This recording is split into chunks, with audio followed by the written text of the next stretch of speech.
Good afternoon or evening or whenever you may be watching. Swords ready, let's do some math. Our objectives for this lesson are to identify terms in data collection, match tally charts to their graphs, and know how to write coordinates, which should be review. So first up, let's identify terms in data collection. So whenever you're doing an experiment or a survey and you're trying to get information or data, there's some words you need to know. Population is the whole group a sample is taken from. So for example, if I want to test what is the quality of water in the river going through Lethbridge, my population would be the whole river, all of the water flowing through Lethbridge. A sample is a selection taken from the population so that you can find something out about the large group. So if I want to test the water going through Lethbridge, it might not be practical for me to test the entire river. I might take a sample, I might take one glass of water out of the river and test that. It might not be totally accurate, but it's a lot easier than testing the whole river. I'm going to use that sample to find data about the population. Data is a collection of facts such as values or measurements. So for example, if I analyze that glass of water to find out how much pollution is in it, that will give me some values or measurements about how much pollution is in that sample, which I can use to decide how much pollution is probably in the whole population. And last we have the word survey, which means to gather information from samples to learn about a population. So you're probably most familiar with the word survey, meaning going around to different people and asking their opinion. That is a type of survey because you're looking at a sample of people, which is a whole population, and collecting data from them. But the situation I just described, where you take a glass of water out of the river and use it to get information about the river as a whole, is also a survey. You could say, I surveyed the river to find out how much pollution it contained. So now that I've conducted my survey and I have some data, how am I going to display that data? I may have gathered that information in a tally chart, and that brings us to our next objective. We're going to match the tally chart, the information and data that we've gathered from our survey, to a graph. So here we have some data that was collected. We have students' favorite juices, we have the number of students, and we have the juices. Please notice that you have to label the y-axis and the x-axis, as well as give your graph a title, okay? Otherwise your graph is not complete.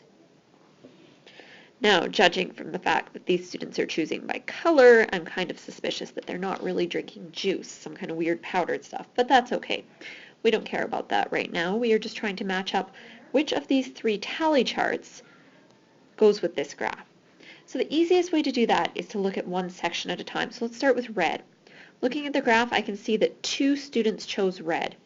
So I'll check my charts. This one has red 2, this one has red 2, this one has red 5. This one is not going to be the right one. I don't even have to look at the other ones because the red is wrong. I know that's not going to work. That makes my job easier. I just have 2 to look at.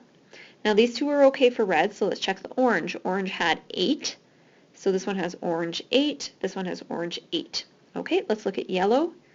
Yellow has 10, this one has yellow 10, yellow 10, I'm good. Purple has 6, this one has purple 6, so it's probably the right one, but just to check, this one has purple 5. That means this is going to be the chart that matches my graph. And I can double check just to be sure. Red 2, orange 8, yellow 10, purple 6. I am good. And this is just a quick review, but it goes with graphing, so we'll just go over it quickly. How to write coordinates. When you're labeling coordinates, the most important thing to remember is that you always start with the x coordinate. Okay? So we're going to put some shapes on here, and I want you to see if you can tell what coordinates they're at. So take a look at these 3 shapes and see if you can just jot down what would be the coordinates for the circle, the triangle, and the square. Pause the video here and just give that a quick try.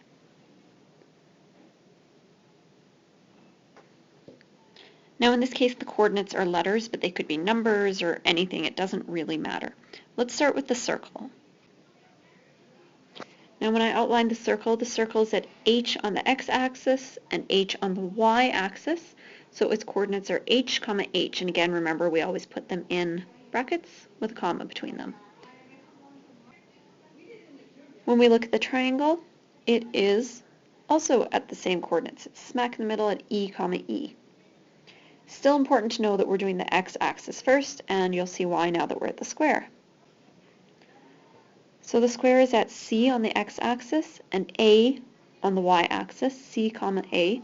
If I wrote A, comma C, then I would start at A on the x-axis and go up to C on the y-axis, and that would put my shape there. So totally different location. Very important that you put the x-axis coordinate first. And that's all we had to go over today.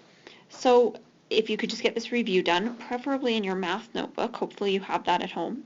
In your own words, write a definition for data, survey, sample, and population. In your own words, of course, means write down what you think it means. And if you need to go back to check, that's okay. And 2, draw a quick graph to match this chart.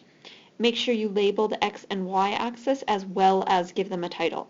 So please write down which is the x-axis, which is the y-axis, and remember your graph must have a title and also a title on the x and y axis. Otherwise, it is not a complete graph. Have a great night. See you tomorrow.